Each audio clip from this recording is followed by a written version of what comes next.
Fala, fiel, porque olha, quando a gente acha que já viu de tudo nesse campeonato, o Corinthians consegue surpreender do pior jeito possível. A noite no Mineirão foi um daqueles capítulos que o torcedor tenta esquecer, mas que fica martelando na cabeça porque não tem como aceitar a forma como o time simplesmente desapareceu em campo. A impressão é que o Cruzeiro entrou pisando fundo, acelerando desde o primeiro segundo, enquanto o Corinthians parecia preso no freio de mão, observando o jogo acontecer como se não tivesse nenhuma obrigação de competir. E o mais triste é perceber que isso já não choca mais ninguém. Depois de um clássico, em que o time até mostrou um pouco de atitude, fez seus gols e ganhou confiança, era natural imaginar que a equipe chegaria mais ligada. Só que a gente conhece esse elenco, e isso pesa. É aquele cenário em que você vê um lampejo de evolução e logo depois percebe que nada mudou. A previsibilidade desse comportamento é tão frustrante quanto o resultado. Quando eu olhei a tabela e vi que o adversário seguinte seria o Cruzeiro fora de casa, já bateu aquele pressentimento ruim. Porque esse grupo tem uma dificuldade enorme de encarar jogos fora com a mesma intensidade e parece viver numa zona de conforto permanente. É por isso que não dá para aliviar para o trabalho do comando. Porque além da parte tática, existe a necessidade de mobilizar o elenco, colocar esses caras com a cabeça no lugar, lembrar onde eles jogam e o tamanho da camisa que vestem. Não adianta falar que jogador profissional não precisa de incentivo. Precisa sim, porque se deixar, eles escolhem ritmo, escolhem momento, escolhem até esforço. E foi exatamente o que vimos de novo.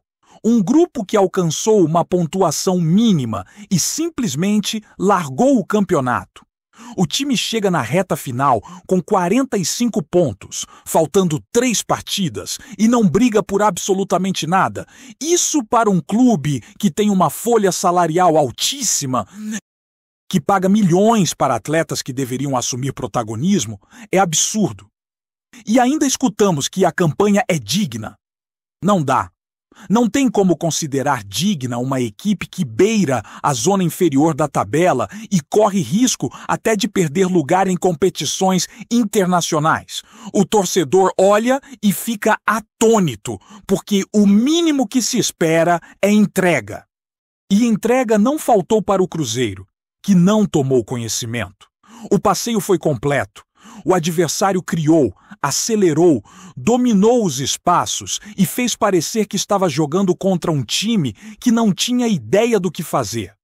Os números escancaram a diferença.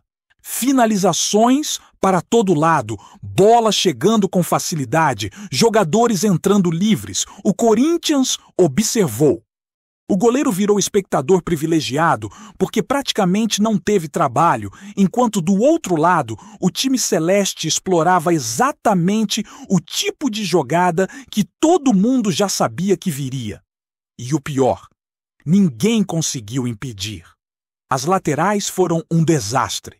Faltou compactação, faltou leitura, faltou disputa, faltou tudo. Era como se o time estivesse com buracos enormes pelos lados, facilitando a transição rápida que o Cruzeiro tanto gosta. A sensação era de que qualquer chegada em velocidade terminaria em finalização perigosa, e terminou várias vezes. Uma equipe completamente entregue, desconcentrada e sem reação. A tentativa de mudança no intervalo até parecia uma resposta, mas durou pouco. 3 minutos depois, tudo ruía de novo. Era como se cada ajuste fosse neutralizado imediatamente pela falta de atenção e pela fragilidade defensiva. Não havia intensidade, não havia pressão, não havia espírito competitivo. O adversário chegava e resolvia. Simples assim. A partir dali, virou administração. O Cruzeiro ditou o ritmo, controlou o jogo e ainda teve chances de ampliar, porque espaço não faltou.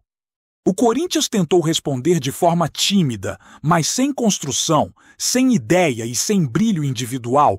Tudo dependia de lampejos isolados de um ou outro garoto que ainda demonstra vontade no meio de tantos jogadores acomodados. É duro para o torcedor perceber que um menino recém-chegado corre mais e entrega mais do que atletas experientes que deveriam assumir a responsabilidade. E como se o vexame dentro de campo não bastasse, ainda teve o episódio da expulsão. Um lance totalmente desnecessário que escancara o descontrole emocional e a falta de foco de alguns jogadores. Não é normal um atleta ser expulso 2 vezes em poucos dias por atitudes evitáveis. Não é normal perder a cabeça em lances que não representam risco real. E quando isso acontece justamente num momento em que o time mais precisa de equilíbrio, acende um alerta ainda maior. A comissão técnica já não sabe mais o que explicar, porque são erros que fogem do esquema, fogem da tática e recaem diretamente na postura. O problema é que tudo isso se soma. O desempenho fraco, a falta de empenho, a indisciplina, o desinteresse no campeonato. E isso coloca uma pressão enorme para o que está por vir, porque agora não tem mais espaço para desculpas. Esses mesmos jogadores que caminham em campo no Brasileirão são os que vão entrar na semifinal de uma competição importante. E aí todo mundo sabe que eles vão mudar a chave. A torcida sabe, a diretoria sabe e eles mesmos sabem. E isso, para o torcedor, é revoltante. Porque fica claro que o elenco escolhe quando jogar de verdade. E o confronto que vem pela frente é difícil, contra uma equipe organizada, rápida e confiante. O adversário é favorito pelo conjunto, pelo momento e pelo futebol apresentado. Só que o mata-mata muda tudo, e o Corinthians costuma crescer quando o jogo vale mais. O que não significa que qualquer coisa além da entrega máxima seja aceitável, porque agora a cobrança subiu. A forma como o time vem conduzindo o Brasileirão criou uma obrigação enorme. A semifinal virou praticamente uma prova de caráter. O técnico também entra nessa conta. Fez coisas importantes, ajustou a defesa lá atrás, conseguiu resultados expressivos, mas esse tipo de atuação pesa, porque desmonta qualquer discurso de evolução. E se o time não aparecer na semifinal como precisa, a paciência vai se esgotar. Ninguém vai aceitar um elenco que se arrasta na reta final, guardando energia, como se o torcedor fosse obrigado a compreender. A cobrança vai ser enorme e inevitável. E com 3 rodadas ainda pela frente, o cenário é desconfortável. O campeonato está acabando e o time parece sem rumo, sem objetivo, sem compromisso. O torcedor sente que está sendo deixado de lado, como se o clube decidisse que certas partidas não importam. E importar, importa muito. Porque a camisa pesa sempre, não só em jogos decisivos. E quando a gente pensa no que ainda vem pela frente, fica impossível não imaginar o tamanho da responsabilidade que esse elenco carregará nos próximos dias. Porque não é apenas sobre futebol, é sobre postura. A semifinal que se aproxima virou quase um divisor de águas, já que tudo o que foi feito no campeonato nacional criou uma sensação de que o elenco está guardando força, guardando foco, guardando tudo para essa disputa. E isso coloca a pressão lá no alto, porque não existe mais margem para erro. O torcedor já entendeu que muitos jogadores pisaram no freio de propósito e agora eles terão que devolver tudo de uma vez, como se fosse a última chance de resgatar um pouco da dignidade perdida ao longo do caminho. O sentimento geral é de desgaste. Uma torcida que tenta apoiar, tenta acreditar, tenta buscar forças nos bons momentos da temporada, acaba se vendo num ciclo de frustração constante. Porque não é questão de perder um jogo ou outro, isso faz parte do futebol. O problema é a forma. A falta de alma em campo, a repetição dos mesmos erros, a incapacidade de demonstrar vontade mínima de competir. E quando isso vem acompanhado de expulsões por pura falta de controle emocional, o torcedor perde a paciência de vez. Não existe justificativa para um atleta ser expulso tantas vezes por atitudes evitáveis, especialmente numa fase decisiva da temporada. É como se o clube estivesse implorando para acumular problemas. O treinador, por sua vez, tenta explicar, tenta segurar o ambiente, tenta justificar que certos comportamentos foram lances isolados.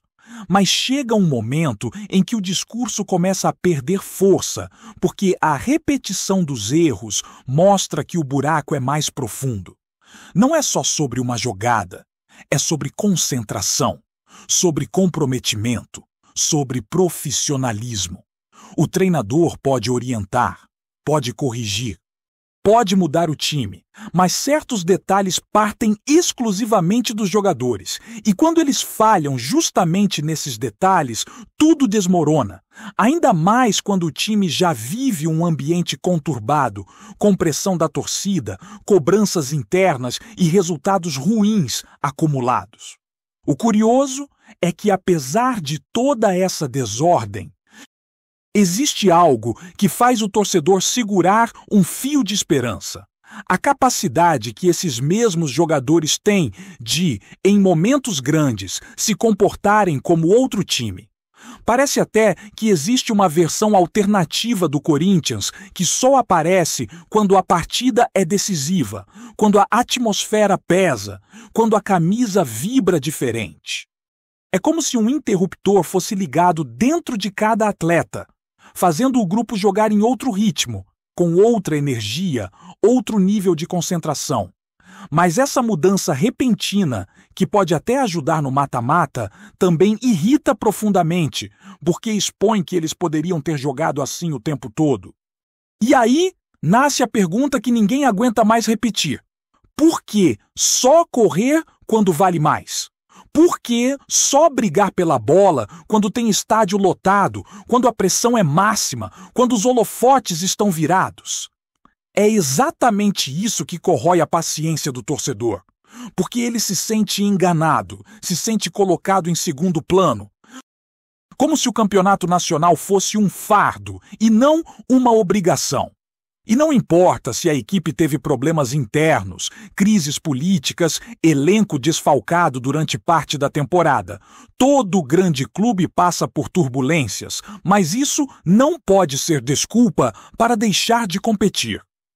Essa sensação de abandono no Brasileirão ficou ainda mais evidente no Mineirão, quando a equipe simplesmente aceitou o domínio do adversário. Era nítido que faltava intensidade, faltava coragem, faltava vergonha na cara. Cada chegada do Cruzeiro parecia um treino de ataque contra a defesa, e o Corinthians não conseguia nem respirar com a bola no pé. Uma equipe que carregava a obrigação de reagir parecia anestesiada. E quando a cobrança chega, alguns jogadores ainda demonstram irritação, como se não pudessem ser criticados. Mas se existe cobrança, é porque existe grandeza. E se existe grandeza, existe responsabilidade. É por isso que esse momento exige respostas rápidas, mudanças internas urgentes e, principalmente, atitude dos líderes do elenco. Já passou da hora de alguém bater no peito e assumir o comando dentro de campo, porque falta esse papel de liderança durante as partidas. Falta alguém que chame a responsabilidade quando o time desmonta, alguém que organize, que grite, que cobre, que ajuste o posicionamento. Não pode ser normal um elenco tão experiente parecer tão perdido em campo. Parece que cada jogador vive uma partida à parte, como se não houvesse conexão entre eles. E isso influencia diretamente no rendimento coletivo. O elenco precisa entender que a camisa que eles vestem não permite esse tipo de comportamento. A história do clube não aceita essa apatia, É impossível olhar para o passado, lembrar de equipes que jogavam com garra, com entrega, com personalidade e comparar com a postura atual. A diferença é gritante. E o torcedor percebe. O torcedor sente. O torcedor vive isso de forma intensa, enquanto muitos jogadores parecem se contentar com apresentações mornas.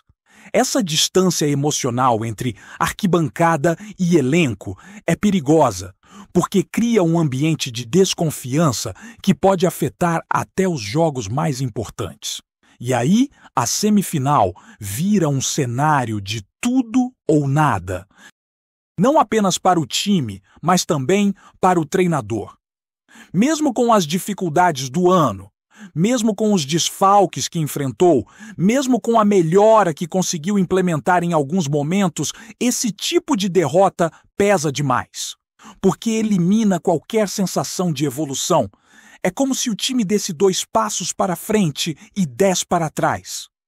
A torcida quer acreditar no projeto, mas não consegue quando vê atuações tão pobres no momento em que mais se precisa de consistência. E, por mais que o treinador tenha acumulado pontos positivos na temporada, ele sabe que sua margem de segurança diminuiu.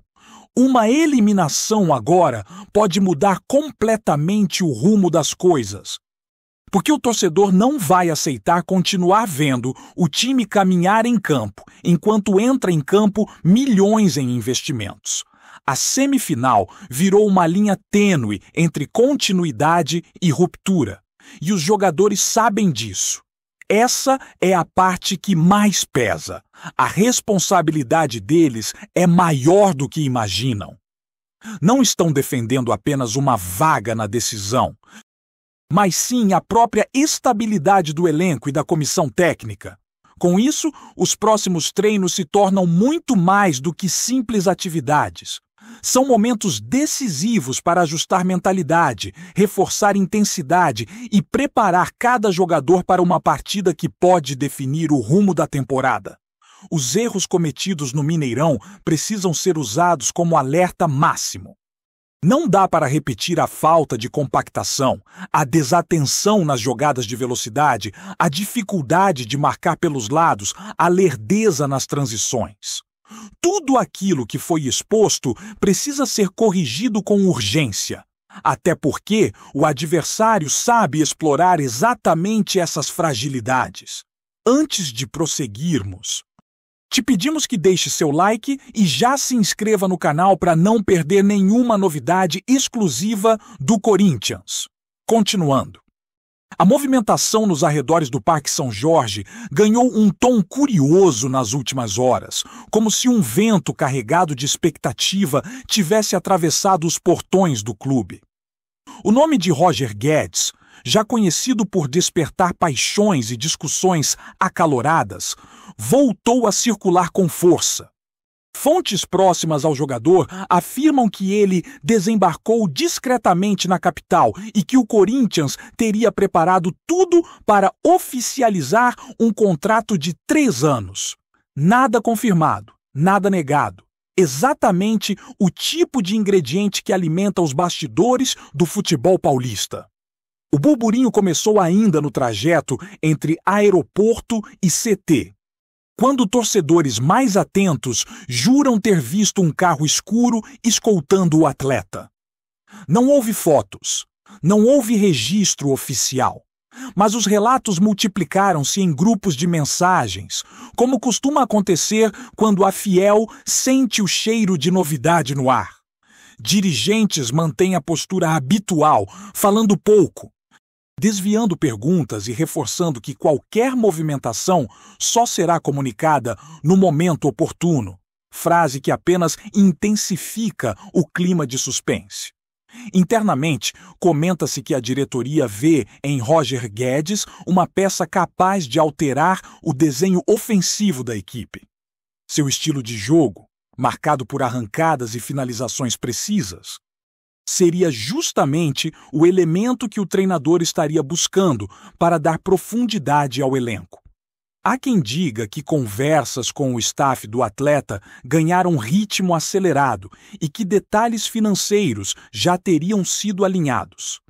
Outros, porém, tratam o assunto com mais cautela, lembrando que negociações desse porte costumam oscilar até o último instante. O fato é que o Corinthians parece, mais uma vez, à beira de um anúncio que promete mexer com o ambiente. A torcida, impaciente, vive aquele misto de ansiedade e esperança que só um possível reforço de peso consegue provocar. Enquanto nada é oficializado, o clube segue cercado por olhares curiosos e rumores que se espalham com velocidade impressionante. Se a chegada de Roger Guedes realmente se confirmar, será difícil dizer que alguém foi pego de surpresa. Afinal, o burburinho já tomou conta da cidade. Apresentamos as últimas notícias do Corinthians diariamente. Inscreva-se no nosso canal e deixe o seu like para continuar recebendo informações exclusivas. Não se esqueça de compartilhar a sua opinião sobre essa notícia nos comentários, pois sua participação é crucial para o Corinthians. Até o próximo vídeo. Fiel!